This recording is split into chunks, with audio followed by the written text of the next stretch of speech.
Hi everyone, this is Gail at Ladyfingers Sewing Studio in Ole, Pennsylvania.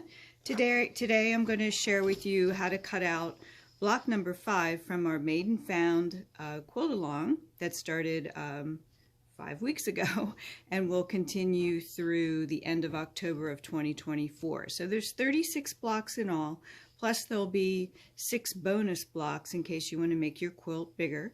And then along the way, they'll be setting instructions or suggestions that you may want to use to set your blocks together. If you hear any squeaking in the background, that's Ginger playing with a new tennis ball that she's already defuzzed. So anyway, here we go. So this one is a what we call a shoe fly block, and it's a pretty easy block. It's just a matter of squares and half square triangles. And because this is a 9 patch, in a 9-inch size, we are actually going to be using the 6-inch cube shapes because that's what fits, that's the math that has the size shapes that we need to make a 9-inch block in a 9-patch configuration.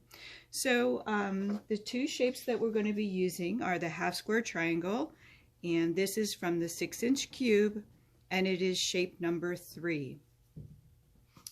The square is also from the 6-inch cube, and it is a 3.5-inch cut, a 3-inch finished, and it is it's shape number 1.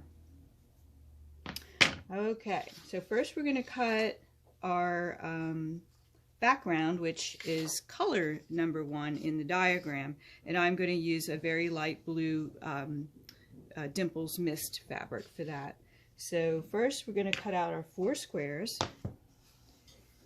And this is folded together because it's an even shape. It doesn't really matter which side the fabric is up because the shape is the same on all 4 sides. Nothing's lopsided on this particular shape. Squares and triangles, generally speaking, it doesn't really matter whether the fabric is placed on the die right side up or not. Okay, I think I have it all covered. And we put the mat on top. Don't forget the grain line rule, which I've explained it a lot, but a straight of grain is what goes into the machine. So that straight of grain won't stretch. Crosswise grain will. So just kind of keep that in mind when you're putting the fabric on the dies so that you get it oriented the correct way so things won't stretch out of shape when you go to sew your blocks.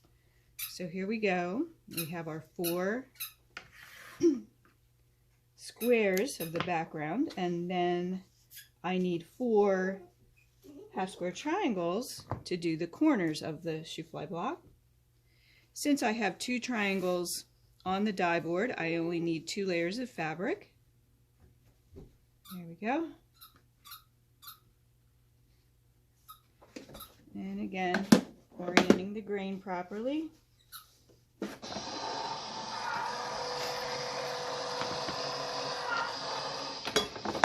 And now we have our background all ready to go. Isn't that fast? If I wasn't talking, it would be done in no time at all, which is pretty terrific. So I usually try to clean up my scraps as I go, trim off the little bits. Okay, and now the background is taken care of. Now the colored fabric for the shoe fly, we need 1, 2, 3, 4 half square triangles. So again, we only need 2 layers of fabric because we have 2 triangles on the die board. So you can kind of see how I quickly measure with my eye to cover up the blades with fabric. Oops, here we go. And again, notice when you're lining up your grain line, you're lining it up with the shape on the die, not the die board itself. So remember that, because that's what you're sewing. You're sewing the shapes of fabric once they're cut out. And that's what helps you keep everything from stretching out of place when you go to do patchwork with cotton fabric. And the more you do it, it becomes second nature. Okay, so we have our 4 triangles for the shoe fly, and now I just simply need a center square.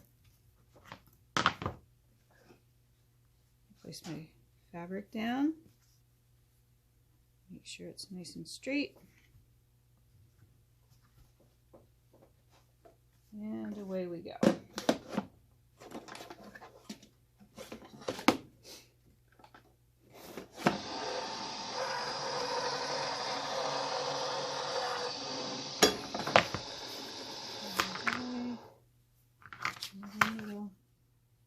Snivel there. Okay, so now we have all of the fabrics cut out and ready to go. See, this was a really quick block, wasn't it? So we have our center square. We have our 4 half square triangles. And then the background fabrics. And one goes there, there, there, and there. I think you can see this. And 1, 2, 3, and 4. Okay, so to sew this together, you're simply going to piece all of 4 of your half square triangle units. Okay, so you put right sides together, and I line them up like this. And it's nice because the notches, the dog ears are already trimmed off the triangles. So you just line everything up and everything is perfectly aligned so that when you go to sew it, it all stays together, which is really fantastic. One of the many, many benefits of using AccuQuilt. So I line up my, to chain piece them then, I just line them up on a little pile next to my sewing machine like this. Once these are all sewn together, but you have to pretend now, then you're basically sewing together a 9 patch. Once your half square triangle units are done, then you just simply sew 3 rows and then sew the 3 rows that way, and you're all ready to go.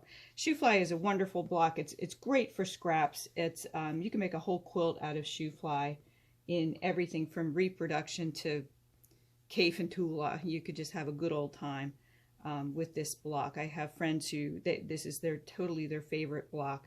You can play around with fussy cutting motifs if you like. You can do all kinds of things. But 9-inch shoe fly from the Made and Found Quilt Along. I hope you make it. I hope you have fun. And please subscribe to Ladyfinger's YouTube channel. It's Ladyfingers Sewing, to make sure that you get our YouTube channel. All of the videos for all of these blocks will live there. And then do join the Ladyfingers AccuQuilt Go Facebook page for this and a lot more information and fun with the gang, who are all members of that club. It's free to join. The Made and Found Quilt Along is free to join too, and the Made and Found Quilt Along has its own Facebook page. So if you type in the search box on Facebook, Made and Found, it'll pop right up for you. All of the patterns, all 36 patterns plus the bonus blocks, will live on the Ladyfingers AccuQuilt Go Club Facebook page, on the Ladyfingers website, ladyfingersewing.com, and they're also always available at the Made and Found Facebook page, Quilt Along. On the Facebook pages, Ladyfingers AccuQuilt Go Club and the Made and Found.